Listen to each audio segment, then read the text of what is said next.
Our coverage of Money Disrupt 2024 is brought to you by Alphium, Blockflow Alliance, Dynex, and Yeti Audits. A huge thank you to our partners allowing us to make this content possible. And let's get into today's episode.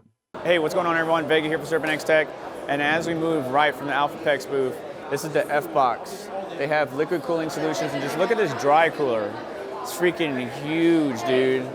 So obviously, this is, instead of having a full-length container, they have the Drycooler and then the container on the other side. And I believe, how many miners did they say that the container could hold? 32? 32. So 32 ASICs in the container, and then the Drycooler.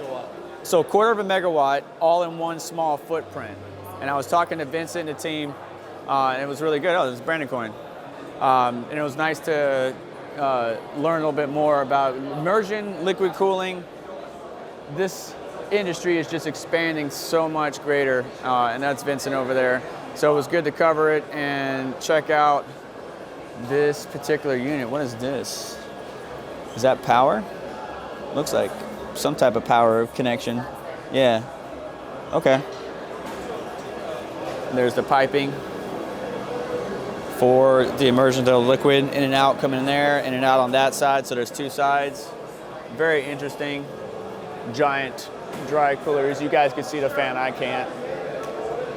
But 6 of them total.